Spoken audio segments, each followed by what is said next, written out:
You've watched them break down countless fight cards. Now watch them break down their vocal cords. With classics like Let's go there. Performance charging. Now it is, yeah. Let's make our escape. Come on, let's go there. Back in vocal. or even Carry an angel down the It's not carrying an angel. Let's travel. Carry a laser beam the broken. Ah, You guys are whores. voices carry. and who could forget? Josie's on a vacation far away. That's a good falsetto right there.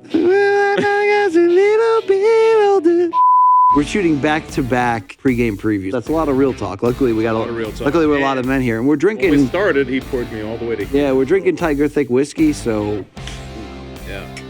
that's what. Working our way. I was very hot in that drug rug, and I've worn that for 2 other shoots on this day, and I was the only one apparently who cared enough to try to differentiate. Well, I mean, we're just phoning it in, right? So why not just... Well, MK just got back from the UK, but the UFC is headed back that way, March 18th at the O2 Arena.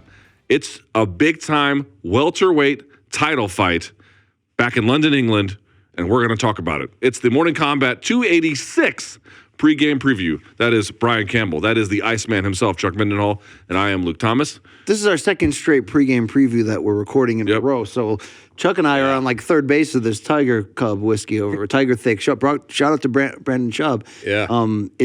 It's pretty good. It's not bad. So I'm a little loose already, Luke, is what I'm trying You're to drinking it in the worst glasses possible. Well, like Dale Sr., I got a little loose around turn 4, right? I knew a guy in college who was like legitimately depressed about that. Like was like legitimately sad when old Dale Wow. died in his He was car. an icon. Well, you were To some. a Southern guy, Yeah. so The I Intimidator. still didn't understand it. I was like, You're kind of the Dale Sr. of MMA. in what way? That we're all just waiting for you to go die? into the wall. man, rip We're just waiting for you to die in a fiery car crash, actually. Yeah. I got Dale Jr. vibes, right? Like, Wait, Dale Jr. with the Budweiser guy? yeah, the Budweiser guy. Did you ever see his MTV Cribs?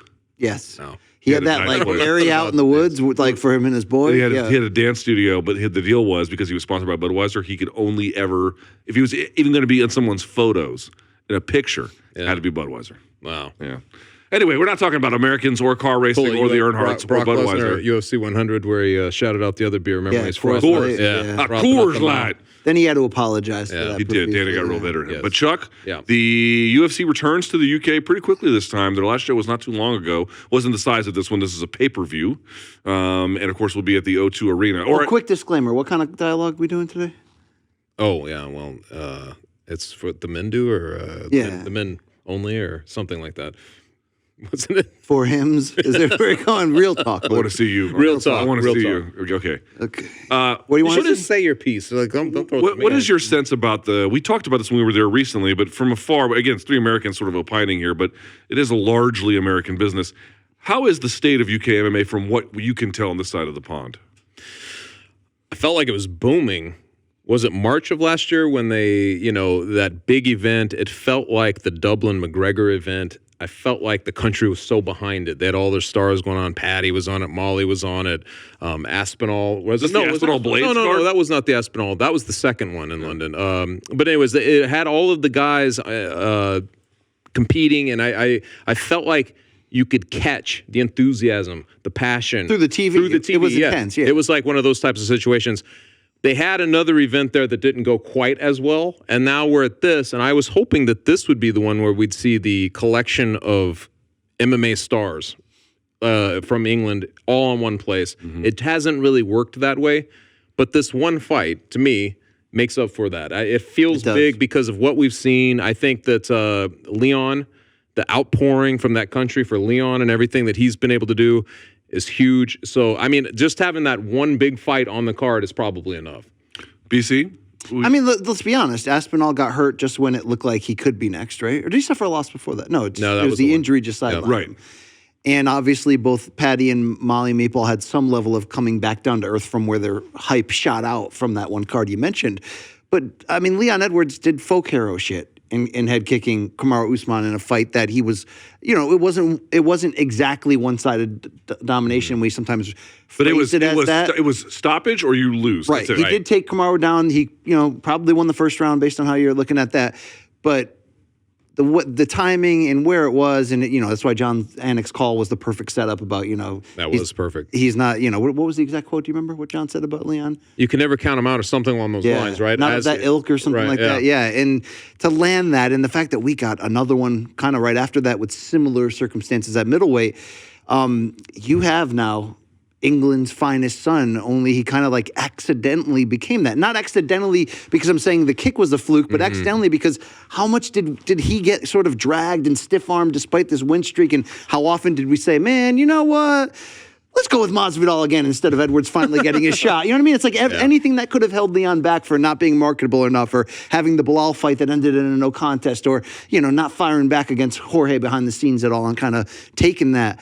Man, did he just become everything the UK fans could have or would have ever wanted in that one big moment. So him coming back home in a trilogy and the rematch for the title against a guy who, let's not forget, when Usman lost, was pound for pound number one, was about to tie Anderson Silva's record for consecutive wins in the UFC, and was kind of where Volkanovski almost equally is, like one more big one away from like being up there, being allowed up there in the upper freaking room. This is great. This could not be better in terms of setting that groundwork in my eyes for the potential of something romantic. Could you imagine if Leon wins this series and turns back any notion that this was a certain level of a fluke? It's really not a fluke, obviously, because of the way Leon set the strike up and the head kick, and it was sort of waiting for the moment. But it's always going to feel somewhat fluky when a great fighter is on his way to beating another guy and it just goes on one strike like that. Imagine the live odds had to have been stupid at that point. I mean, the pattern had been established. I think most people are like, it kind of, landed with a plunk at the end where Leon's chance. He was behind the 8 ball. But to pull that out, I mean, it's just, people have made, you've been in the fight game a long time. People make the Rocky reference all the time. This guy's actual nickname is Rocky, but that's the true Rocky moment, right? Behind the 8 ball forever, can't get the title shot, finally gets the title shot, losing, his corner's imploring him to just do anything to resemble who he's supposed to be, blah, blah, blah. Didn't that feel like a mandatory? You used earlier today, they felt like a mandatory opponent. Let's just get this out of the way. At that point it did. Because Chimaev's next, right? And then to go down like that, it changes everything, too. It also changes everything because now the psychological interplay between the two, Kamaru coming off of a knockout, which he's never had to do, it changes everything. Someone give me a weird smile here? No, you gave us a weird smile. Oh, I know. I want to blame you though. I wanted to how you trick the defense into coming across the line, and then you point the finger. Yeah. I don't know why I've got so many sanitary napkins in my Look at all those. That's Quite a bit. A sanitary napkin is not that. No. If you want to be sanitary, you would right. But a sanitary napkin is not where it goes in your pocket. You big Nardwuar guy, the human serviette. No. What I was going to say was, in terms of Leon Edwards, we talked to Dan Hardy when we were in the UK, and we had asked him, is Leon kind of the did he get handed the torch from Bisping as the next UK MMA figure? And Danny was like, no, he didn't. He wasn't.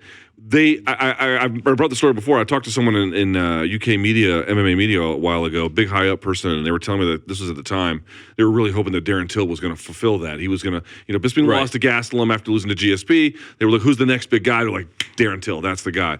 And it turned out that was not the right calculation, and that Leon Edwards would have been all along. But there's still a weird and awkward handoff, Chuck. I wonder what you make of that in terms of what it says about Leon. But also, too, here's what's kind of interesting. Both he and Michael, the two British champions, Michael got the shot against 199 against Luke Rockhold last minute, but it's both these guys making these very unforeseen grabs at the title in very almost last minute kind of ways in their careers. So, if he was going to do it, it had to be then. Right, because he would have never got another chance. Right. What do you make of these weird parallels, and also the status of? I could see that parallel. The only difference is Leon is obviously stationed to do something more with it than Michael Bisping, because I really believe, and you tell me if I'm wrong, but when we've seen this type of thing, I know that this is actually a trilogy fight because they had faced each other earlier in their career. But if Leon goes in there and does it again, it becomes his story in a weird way. It's he was the guy who was just, for whatever reason, the kryptonite to Usman. And I don't know what that means yet, because I think that that's part of it. Like, we have built it, like, not a fluke like you said, but we have built it on a way that you're just sort of like, well, he was losing the fight and he kind of pulled it out somehow. If everything goes the way it should have went the first time, Usman should have no trouble. But I'm not sure, man. Once you lose like that, right? Like, we've seen guys come back in diminished forms. I think Usman is 35 years old, all that stuff. It could happen again. It could something, or it could be more emphatic. It happens in London. I know. That's why this more emphatic. So in that way, though, I'm just saying, like, Leon to me has tons more upside. In this, like, he can run it for a little bit. You know what I mean? And he's still at that age of his career. He'd be that weird unsung guy who's suddenly sung. You know, like. But isn't it on the flip side? Isn't it the mark of a true champion? Think GSP righting the wrong against Sarah. Think Amanda Nunes coming right back against Juliana, and winning back the title. It would be a true mark of who Usman is historically if he comes right back and wins that title back and rights the wrong. In a weird way, we almost respect that as much as someone who can, like, because we've seen it go the opposite so many times too. You know, because of perfection, or have a run where no one ever beats them and they just walk away on their own terms. Well, you're talking about Usman. I mean, he's going into the other guy's backyard, right? He's in a bad situation in terms of having to come off a knockout loss and prove this. If you remember, though, he's been very quiet in the lead up to this. Yeah. That's a difference. Before, when he was going to, all the talk was about Anderson Silva, the 16-fight streak. He's talking about Canelo. Remember, he was going on, he's like movie roles, all those types of things. Talking about moving up to light heavyweight. I know, moving up to light heavyweight. All those distractions are gone, right? Now he has to refocus on one singular task, and that's fun. I mean, where he was at to where he has to enter this fight is a complete 180. Why has Leon Edwards been slept on?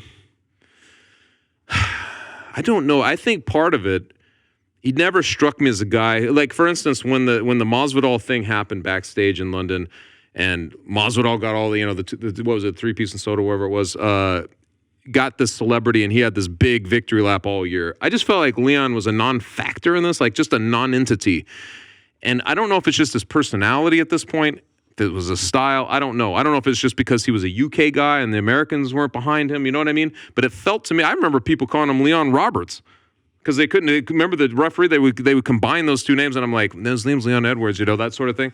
Just for whatever reason, he didn't captivate the kind of imagination. As an MMA media whole, were we not as a whole dismissive of him completely? Almost like, that's why I brought up the mandatory term that you used earlier. Almost like, let's just get this over with. He has earned his rematch. Let's finally do it. Yes. It hasn't been his fault, but he's not super marketable. He's got allegiances to different countries. So even though he's like from the UK and he's their guy, what does he represent? Jamaica, just the same, yeah. On the same level, and just doesn't have that type of personality, but.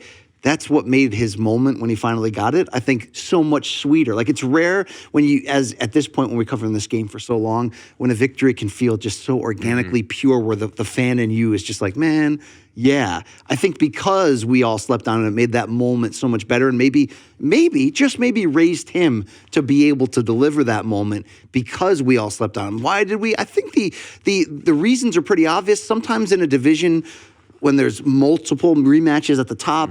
Like, Max Holloway was behind the 8 ball for a while before he finally got in the featherweight. All those guys were like celebrity types. Right. Max was sitting back as Conor was, built into Jose twice. They only got one fight, but you get my point. And the same thing here in this division. It was like Usman had 2 fights with Jorge, which took up some bandwidth, had 2 fights with Colby, which was a long narrative. He also had the fight fall apart against Muhammad. Like, it was just like bad luck in a row, but it was to set up that greater moment in his, thing down the road. But like, as much as like we owe him an apology, when Usman's got sexier situations he's building to, we'd already seen him beat Edwards and kind of beat him one-sidedly. It wasn't an exciting fight, but he's also a colossus of the division, right? Like, Usman being the guy that seemed that good, it just didn't seem like he was going to clear that hurdle. Even if he got there, it just didn't seem like he was going to be the guy to get through the Usman hurdle. Like, dude, he gets this Nate Diaz close-up, and then he almost gets stopped in the 5th round, and Nate gets, like, this street victory off of it.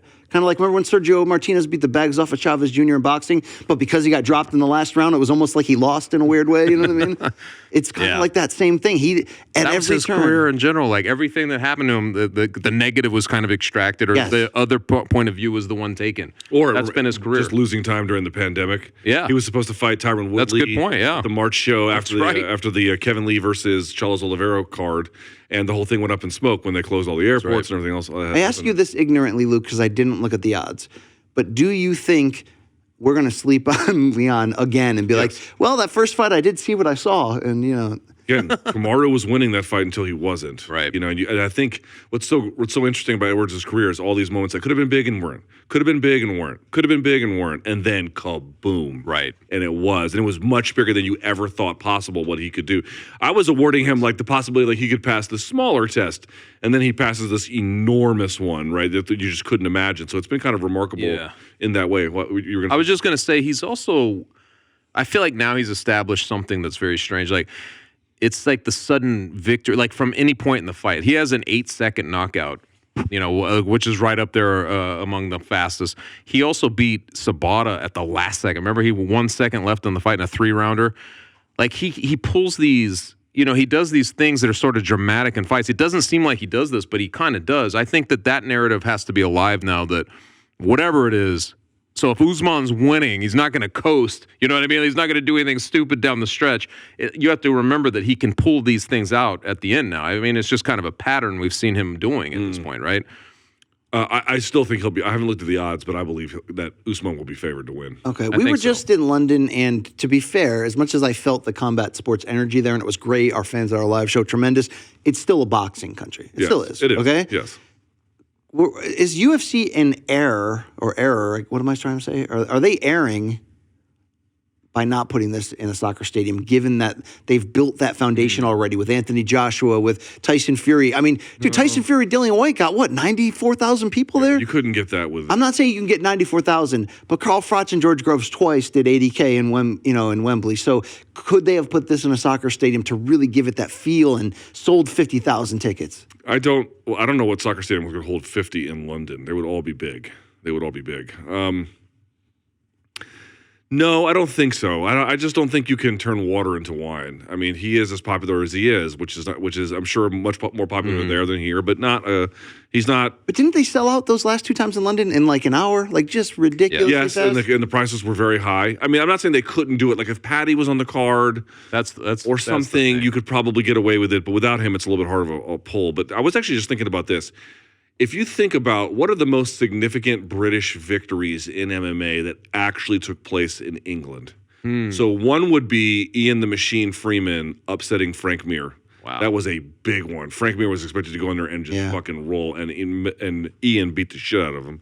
I remember that one. Bisping Hendo too, but it was Bisping Hendo too, you know? but that's my point. So if you think about it, Leon Edwards. Oh, Bisping, Andy Silva. Right, that would be up there, right? Okay, that's a big one. That was a moment. That's a big one. That's a really big one. It's not as big as this one. Yeah. None of them are as big as this one. If Leon Edwards beats Kamaru Usman, this is the biggest victory on British soil by a British UFC fighter. Ever. Stakes-wise, ever. come on. That's a good point. It's massive. Right? Like this is a historic fight for that. May not feel like it in terms of like the biggest pay-per-views of the year, but really this is a historic moment for an iconic combat sports market. That's why I feel like it won't happen. The MMA gods just won't let it. I feel like every time there's a setup like that, you know what, when you word it like that, it always gives me my good instinct. The thing is this, too. It's like everybody, like, you know how everyone who was pissed about Volk losing to Makachev was like, yo, he won the 4th round. It's like, please shut the fuck up forever. He didn't. I know. But what you're trying to do is you're trying to find a place for your frustration, right? Yeah. And you're putting it in places that it doesn't belong. I wonder if people feel like they feel so good for Leon that they just aren't taking Kamaru seriously the 3rd time around. I'm not saying Leon isn't. I'm sure he is. He's a pro. He's the champ. But I feel like a lot of folks are like, dude, wouldn't it be awesome if Leon won the 3rd one? One thing to remember, we're not that far removed from Kamaru absolutely disposing of Gilbert and Jorge in consecutive knockouts where you're just like, damn, yep. I mean, what do we expect the receipt of that head kick? Not just the physical, but more the mental for Kamaru. Kamaru does seem to be special in terms of how he's wired. Like he had the foundation built on the inside to be champion and have a long reign. I mean, it didn't feel in the moment like it was hard for him. You know what I'm saying? Like he fought like, I was supposed to be here. This was supposed to happen. I'm supposed to be here. That's right. Do you expect him to? I mean, Amanda Nunes just did it. We're going to see if Adesanya I think he will, and the reason why I do believe that is for a lot of reasons. I mean, the head kick is bad. Yeah, it's a bad one. That could really mess you up, but. On the other hand, when he was asked about it afterwards, he said, like, not just like all the right things, but he seemed to accept it. Like, I take the loss. I'm not making merely any excuses for it. I accept it for what it was. I think he was like appreciative, or at least congratulatory anyway, towards his opponent. Like he had a certain level of rational understanding about what had happened. He's been a competitor a long time. Right. And I think now he's probably spent a lot of time trying to process it. The fact that you say he's quiet, that to me tells me he is looking to come back and absolutely hammer Leon Edwards through the canvas. What did you think now that you've seen Wakanda Forever? What did you think about Kamaru's acting role there? Did you see that? I did. Where does he play in that movie? He's like the security guard to the queen. Oh, that was him? Jeez, I didn't even notice. Good Lord. I must have been checked out. You missed Sensei Odell, a.k.a. Tyron Woodley, in the final season of Cobra Kai, although I heard they're coming back with a new final season. Yes, The Lives of Teenagers. Could not be more boring. And now you didn't even remember Kamaru, seriously? He didn't have a mask on or anything? He looked like Kamaru Usman. Dude, I legitimately... I had a few gummies. I'm not going to lie. Gummies. Not going to lie. No, yes, that part is the truth. Okay, I had a few... I honestly... Did I fall asleep during that part? I don't remember. You fell asleep. It was at home. I watched it on Disney Plus. Oh, all right. I watched it on Disney Plus. Yeah. It's one of the better rematches, though, isn't it? Like, I know it's a trilogy fight technically, but it feels like a rematch just because the first one wasn't really, as big of a deal in the time. But it feels to me like it's a good rematch because of all of these storylines, more so than even the Pena-Nunes one. I think because it's in England, you know what I mean? And I think because there was this fluke nature, whereas with the Pena one, it was almost like the way she dismantled Nunes in the second round felt, I don't know.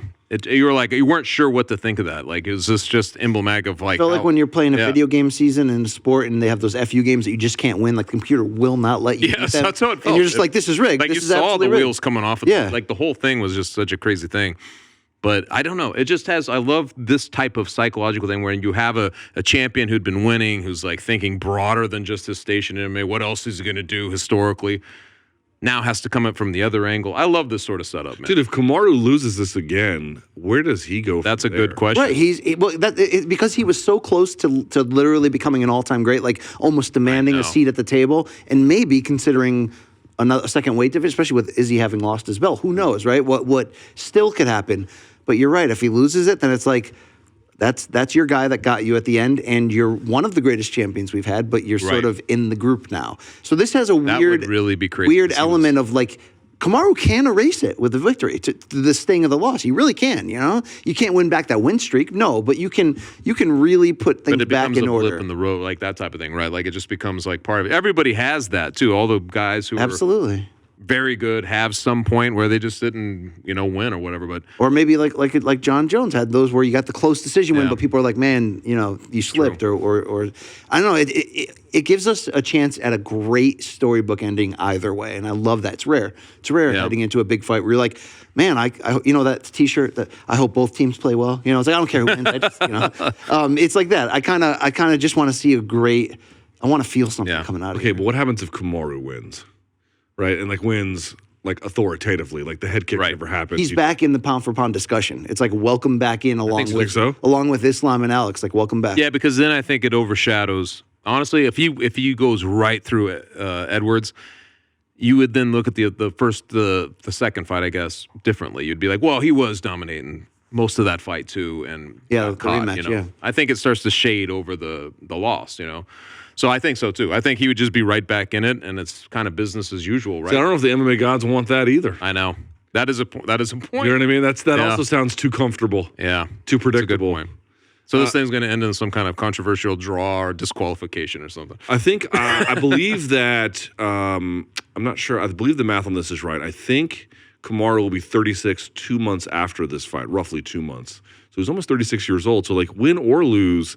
Yeah, it's not like he's got a ton of time left, right? What would happen if either of them had to pull out with a week and a half to go, where you could still get a big name?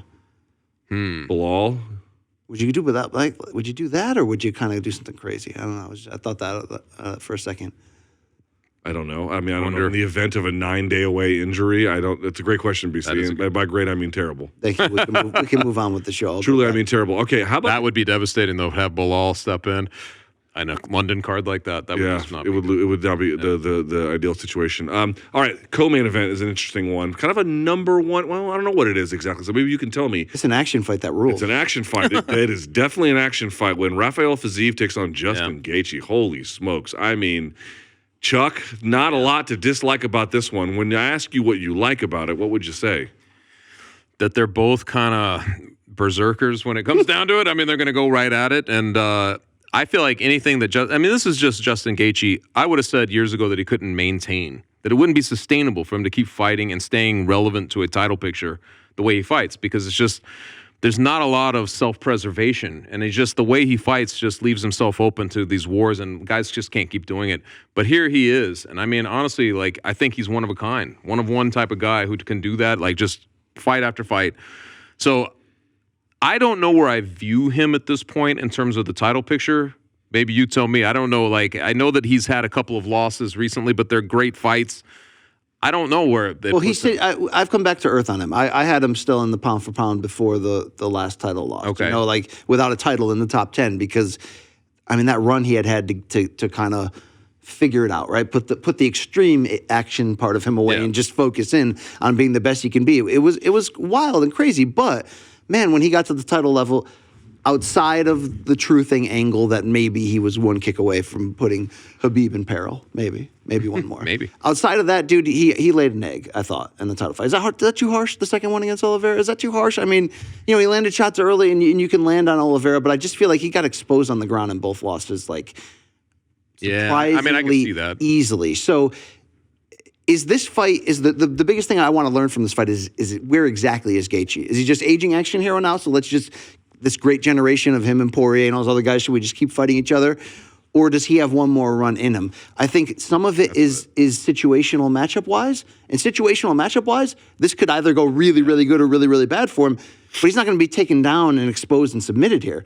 This is going to be a wild war. And Fiziev's coming on like a 6-fight win streak with knockouts of Moicano, RDA, and who is it? Oh, Riddell. I mean, this is a sick run. I don't fear the style of this matchup in terms of, like, will Justin get exposed and go backwards in that regard. He may get outgunned in the end. That may happen because we don't know how good Fiziev is. But I do think he has severe limitations, Justin, at the very elite level, and that got exposed twice, even though I thought the game plan against Khabib was, I understood what he's trying to do. Dude, I just think it's a great fight, but, man, tough fight for Gaethje. Yeah. You got a guy in Fiziev who maybe doesn't hit quite as hard, but is a hard hitter. With much cleaner mechanics, better timing, and just as much willingness to meet you in the middle. And, oh, by the way, is fresher. Yeah. It's a tough fight. I could see him. It's a tough fight. Like a guy like Gaethje with him piecing up. Yeah, a guy with a chin like Gaethje, when it goes dramatically. I know. I was thinking about we're this not there too. yet. Like, if he loses, even if he doesn't get the one. lights put out against Fiziev, but let's say he just loses, but like loses, and, you know, like if Fiziev is going to beat him, he's going to beat him. It's going to be an ugly win, or the sense of the amount of damage he takes. We talked about the bookend previously with a different fighter. It could be kind of the bookend moment for Justin Gaethje. Sure. You lose to Fiziev, it's not like you're done, but, you know, lost to Khabib, lost to Charles. Now you're losing to the young up-and-coming guys. That's probably going to be the bookend moment. Not when he's done, but when you know, like, him as a title threat, those days would be over. Yes, the upside for him in this fight, taking this fight, is pretty harsh. Because if he loses that reason alone. And it feels to me like Fiziev is like the interloper into that group you were mentioning with Poirier and all that. Like all those guys who have just been floating in that position for a couple years and fighting each other. It feels like here's the other guy now showing up to kind of make his mark. And that's why, when you look at that, I feel like the hunger side of it probably falls to Fiziev too. Like, he wants to show that he belongs there.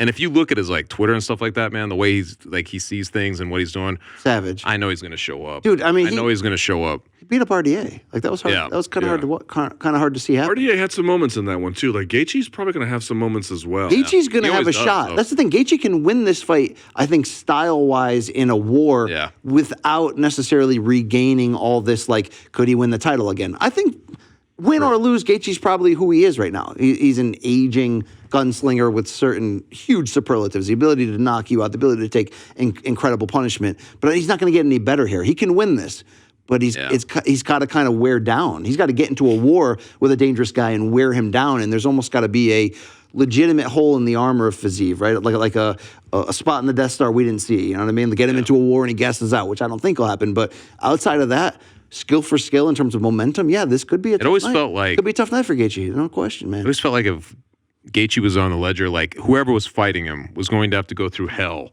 to get his hand raised, and then he was going to have to go through hell. He was probably going to have to be put into deep water at some point. He's probably going to get beat up at some point in the fight, but he's going to have to overcome that part of it and still win. That's the weird part with the Oliveira fight a little bit, is I felt like maybe, Charles Oliveira didn't have to go through that. You know what I mean? Like maybe he's like maybe there's going to be a little bit of a difference here. And if you have the kind of, the full arsenal that Fiziev brings to this, I feel like he probably will not have to go through hell. Like that he could probably find his offense without going through that war. You know what I mean? I don't know, Chuck. You don't think so? That would mean Gaethje's done, right? Well, I'm trying to say Gaethje can't even make it a war if Gaethje gets overwhelmed and sliced. I'm trying to say this could be the fight. I mean, maybe I'm just reading into it because there's really no evidence of that other than maybe the Oliveira one a little bit. But I'm like, it just could be that time. I felt like the style that he's fighting for so many years, man, going all the way back, like 10 years, 12 years? I don't even know how far. Just fighting this style at some point does catch up to you. And also, not just like that it shows up, when the fight starts, but like, I remember. I think you could even go back and look at the post-fight show I did at the time. I remember after Gaethje fought Tony. Yeah, I was like, dude, that was the kind of punishment that'll change a guy. Yeah, it'll change a guy. I don't know what Fiziev will do because Fiziev can be calculated at times. Although he can be wild, he can be a little bit of both. He's a little all over the place in that sense. But there's a way here where like Gaethje not only loses but gets beaten up. Right. And in that process just gets, like, there's just no coming back from that. Like, this final push of whatever. It could be bad. Unfortunately, when you carry that style for so many years, when it goes, it's going to go. But, here's the thing. Like, it's not like I don't wish to defeat on him and he might win. But, like, he's been very open and honest about the costs of this style. Yeah. From day one, he's like, there's going to come a time when everything goes, and when it does, I accept it because I want to fight this way. It's like... Yeah, I know he has. Okay, like trying to think. Like go ahead. Like a fine wine. You think his reputation will age? Like year after year, we'll look back and be like, "Damn, dude! Like he had like an Arturo Gatti like run and was a legitimate title contender twice, right?" But like, who has come through like a meteor like this and put on that many badass fights in succession and big fights too? And let's say this was the last time for him at this level, which we don't know. He could win this fight, but let's say it was. Nobody at that level. Once in a while, you get an action hero who just makes shit ton of fun fights in a row, but like Chris Lieben type. Right. But they're not fighting the top fighters like this. Like that's what's crazy about it. I mean, he's fighting the very best, and he's been in some of the best fights the sport has produced in the last 10, 15 years. Seriously, one after another. And by the way, there's still time for rematches with Poirier or whoever. I mean, dude, he was doing this in World Series of Fighting too. Go look at his fight with Luis Palomino. That's the one. I did a feature on him. That's what I was going to mention. Right before, they fought twice, right? Yes. But the rematch, I believe it was. And he was saying the exact things you're talking about. He's like, I know that this is crazy. I know that this is not sustainable, but I'm going to do it until I can, blah, blah. And here he is. This is like 10 years later, man. He's still doing it. Although he did reform his style along That is true. Yep. He made some substantive changes. But in any case, for Fiziev, I don't really know what it means to be like, here's the thing. It's like, I don't know what Connor's going to do. If he beats Chandler, is he going to get a title shot? Yes. Yes. Okay, yes, but like maybe he wants one at 170, in which case it's not really relevant here. Where do the other players in here fit? We don't know what's going on exactly, BC. Where does Fiziev fit in here if he gets a great dominant win? Well, look, lightweight is still a Cadillac division, okay? So where does he fit in? He'll be at the very top. He's going to get, if not Poirier-like name, right? But you're not, so your mind is that he has to win this and another one before the title shot. Well, let's talk about where do we see the top five right now in terms of who's owed. Who's most owed next here? Beneil Dariush, if he beats Oliveira at 288. Okay, so he'd be in line right behind that. Ooh, do you agree with that? I think so because it'd be a big win, dude. Seriously, it'd be a 7th in a row and Justin Gaethje. I could see it going that way anyway, just because it's hard with the Gaethje thing. Like I said, I don't know where the UFC kind of views him. So if he beats Gaethje, I could see them putting him against Poirier. Only in the sense that now you're just kind of like the killer of the Twilight of the Idols guy who's going to go through the guys who had been holding that station, for so long. I could see that. That's what John Jones did. Yeah. Yeah, well, that's what it's like. That's what it's like. But Randy Orton did the legend killer, all right? That's what people do. Yeah. John Jones's thing is, I always point that out because there was and that is similar to the Poirier Gaethje. It is. That vortex of violence. The vortex of violence. Eddie Alvarez was in that group too? Swirling. Okay. A swirling vortex of violence. Conor put his head in that group once in a while. Yeah. Right? The Randy Orton reference. Yeah, that was good, right? It's so good. So good. Not that good. Yeah. Dude, I wish Tony Khan would still tweet pay at attention me, to that? You know what I mean? No, I don't watch wrestling. You don't want none? Really? No. Only when Ariel and Tony Khan have a public. I was going to say, you didn't see what's going on. All right. Yeah.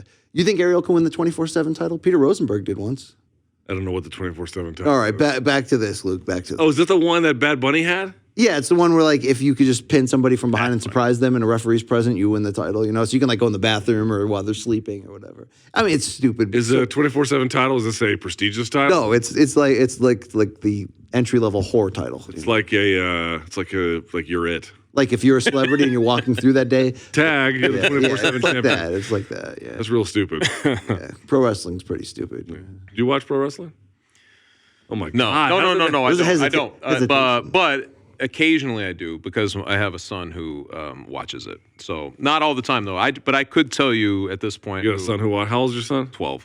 So it's right in his wheelhouse. You should just take him to the mall and leave him. Does that C on your hat stand for Charles or Connecticut? Chuck. No, it's Connecticut. It's Yukon. Or Cooch.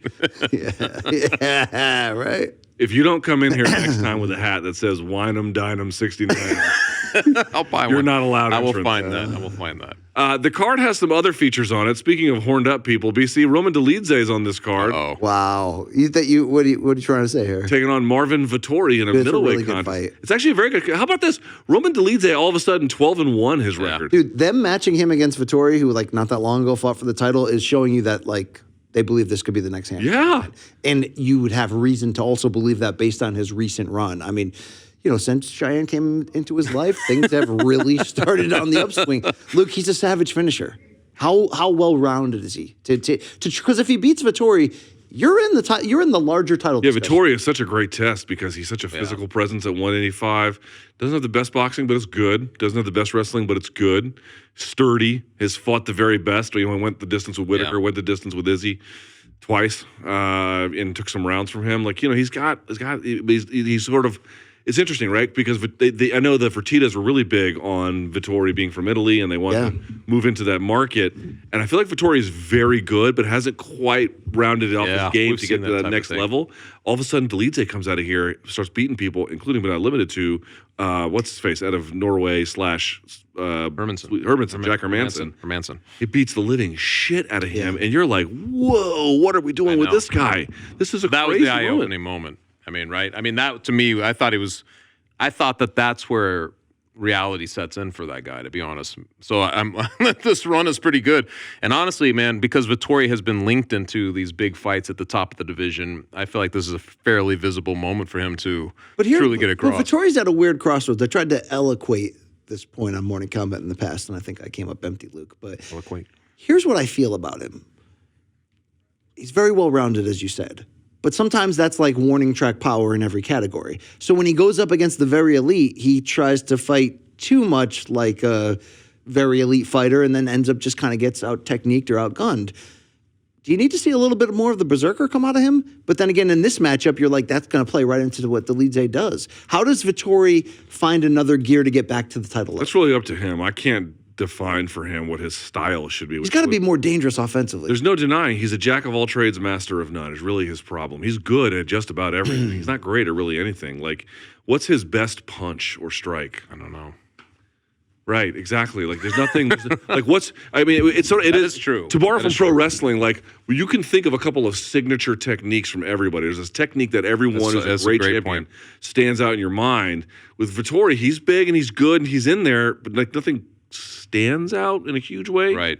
And he's got a good chin, and he's got a good stamina. He's a great fighter. There's nothing wrong with him. Just solid in general. Right. And most people were just talking about, like, well, his first fight with Izzy was close, right? This was kind of what you were leaning on. Well, he was had enough to offset an explosive offense, and he was good enough to kind of put him in positions. But there was nothing. You're right. It's kind of like Dolidze has all of a sudden like put together like very elite finishing ability, and I mean, if he can stuff takedowns against Vettori, he may be able to knock him out in the first half of the fight. And both guys, you're right about Vettori too. Vettori was this guy who I think the UFC still has some high hopes for. I think, how old is Vettori? I think he's late 20s, maybe early 30s at most. They still have some hope for, but this fight 29, dude. 29 is what I'm saying.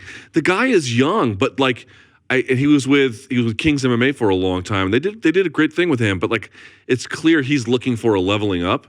And I just don't feel like it's going to take some time. He might actually beat Dolidze. He might not. I don't know. But I do think that what he's longing for is a year or two away. Yeah, 4-fight win streak for Dolidze, 3 by knockout. Kyle Dawkins, Phil Hawes, and then Hermanson. Phil Hawes one was someone. Okay. He seems to be a different fighter than the first couple versions of For sure. It's just how far can he take that? Maybe Vettori's the perfect opponent to stretch him out a little bit. Because Vettori, like I mentioned, if Dolidze stuffs the takedowns, could this end up being a short night if Dolidze can put the power on? I'm sure. But Vettori, again, sometimes to his fault, he can linger. I mean, he like you said, very well-rounded across the board. Yeah, he does get hit, but he's not reckless. He may be able to stretch Dolidze deep into this fight, and we'll get to see another part of what. Where is Dolidze ranked? Do you guys know, like, or where he's kind of in the pecking order, or right around there? I'm not sure where he sits in the rankings. Yeah, I can look anyway. It up if you guys want to talk about, like, did you see on New Year's Eve on Cheyenne's IG when Roman was shooting off those guns from the deck? It was like yeah, baby, yeah. It's nice to be hooked up like that. You know? What am I looking up again? Oh, the all right. Yeah, look at him, just. You know how much?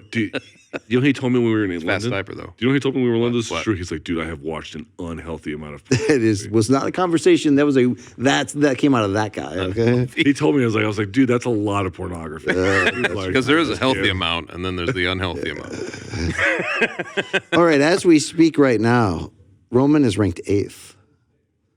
And Vettori's ranked 4th. Ooh. See, I mean, that's so you have to move into the top 5. What I mean. Vettori's fresh off the loss to Whitaker. He had the win over Costa and then the loss to Adesanya in the rematch. So, look, this is still big. I do, though. Something's got to change for Vettori. Something does have to change here.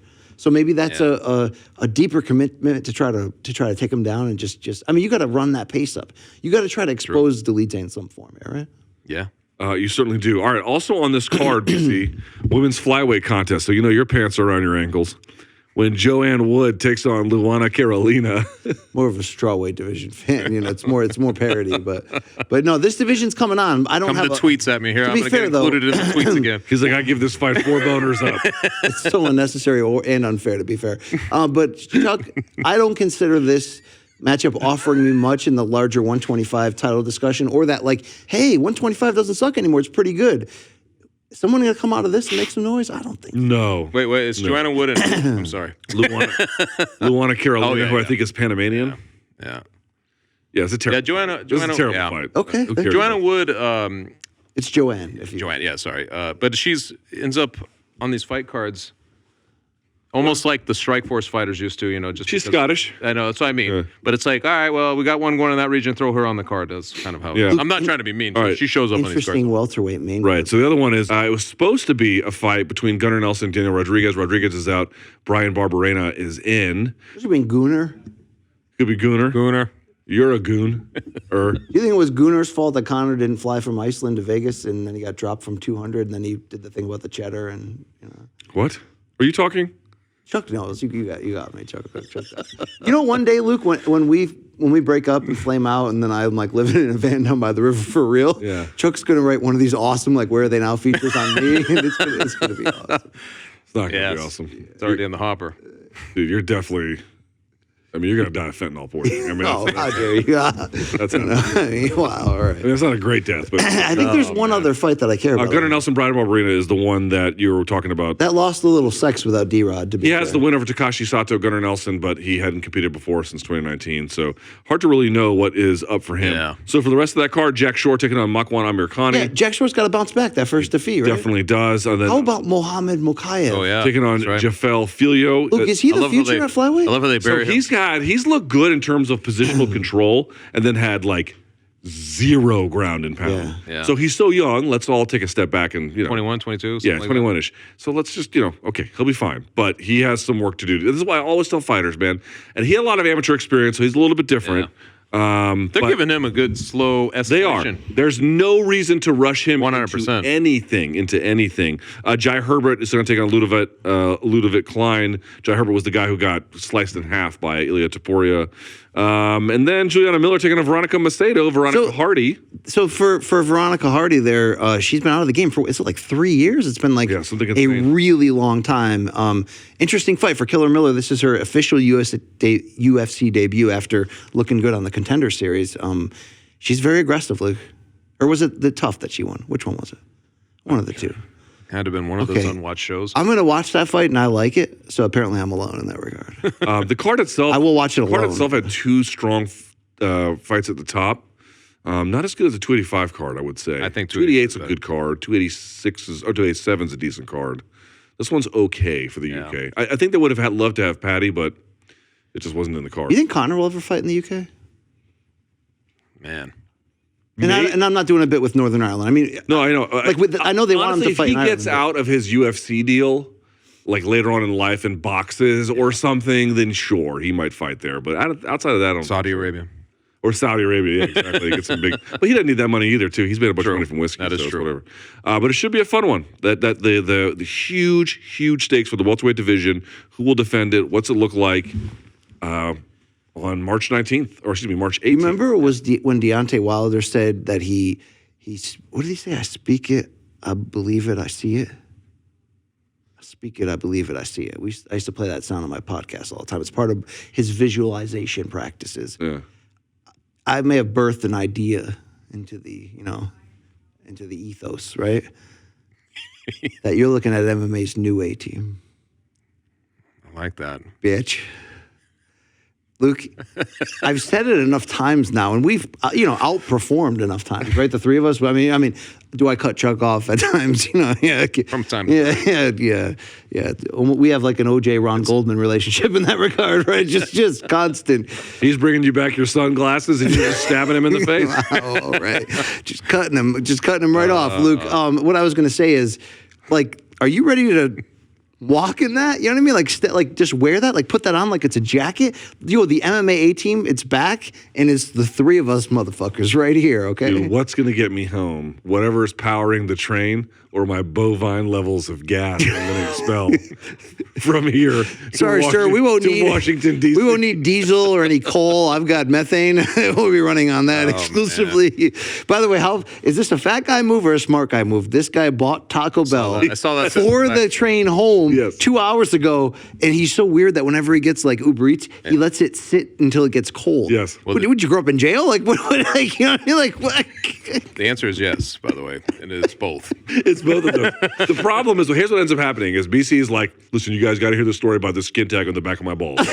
We got to talk about this for 20 minutes. That actually was a real story. And I'm like, BC, the lady we got had to to go. like spread my cheeks. Yeah. And I'm like, I don't want to hear about your ball skin tags, and I got to go. And he just won't shut the fuck up. And anyway, so I end up having to run to the fucking train, and the food on the train is, let's just be honest, it's dog food. It's British food, right? It's nubs, as Luke It's would dog say. food. Yeah. Taco Bell is not much better, but it's better than dog food. And so there's nothing else to get. So what am I going to do? I'm going to get food in the Newark train station. hey, here's a burger. Would you like some fucking cholera with it? Here's 2 pieces and a side of Hep C. Here's some meningitis, ass face. Enjoy your fucking lunch. Anyway. Wow. So I was like, I'm not going to do that. So though, Chuck is still a fat guy move. Oh, it's a fat guy move. Yeah. But it's a rational guy move because I'm going to be on the train for 3 hours. Yeah, but how cold is that shit right now? Oh, I don't care. Wait, let me just ask this. Can I just ask one thing, though? That's a big bag. What did you get? Oh, no. What is that? 2 soft tacos and a bean burrito. Oh, okay. That's not too bad. That's all right. 5-layer beef burrito is the go-to if you need one item. That was your thing, the 5-layer? Oh, yeah. Wasn't there a 7-layer back in there? Oh, there is, but it's not as juicy. All right. Anyway. All right, well, this is why would anyone... They call it a cantina now. London calling, right? I live by the river. Hey, we were doing some good, some Creed karaoke earlier. You know what I mean? We're like, and I said, I tell the production crew this every time. We shoot 2 things in here, it goes well. The third one, disaster every time. Yeah. I've experimented with this at home. Like, if you strip back, like, the MMA stuff, like, what's left? It's 45 minutes of this. How much? Yeah. 3 old bags, right? Yeah. There it is. Oh, man. All right. Well, with that always in mind, a pleasure, gentlemen. You see that guy's balls? They were weird. Yeah. All right. Just watching Race to Soccer got you. Yeah. Luke Catcher Case over there. That's my guy. Yeah. They just love talking. They just love talking when we're talking. Well, they kept the lights on for us. Luke, I may complain from time to time, but this vehicle morning combat. Yeah. It's changed my life. It's just Changed fantastic. my life too. I don't like all the travel though. The travel's not great. I mean, call me B.A. Baracus because I'm now a part of the A-team, brother. Yeah. Right? You've been just there complaining. ain't no other motherfuckers that can compete with this. I know. Hey, you're part of an alternate trio. Remember, That's like true. Back to the Future Part 2 was like an alternate universe of the first movie. You're in like an alternate, I'll take that. team. Yeah. I'll take that. Chuck, how can people find your work? At The Myth. That's themyth.com is where I write, and the Ringer MMA show after every big UFC event. There you go. We're the A-team. They're the V-team. The V team? Yep. Is that for the venereal disease in your chest? No, Yeah, boy. You're gonna have to watch them both now to understand that reference. Yeah, you're right. We filmed. All right, back we to can back. end this anytime. Do you have to let it linger? You know what I mean? No, we don't. Okay, Do you that's have Brian to? Campbell. Yeah. That's Chuck Mindenhall. I'm Luke Thomas. Enjoy UFC 286, March 18th. You got anything to say about Gaines, bitch? O2 Arena. Enjoy the fights, fuckers. Peace.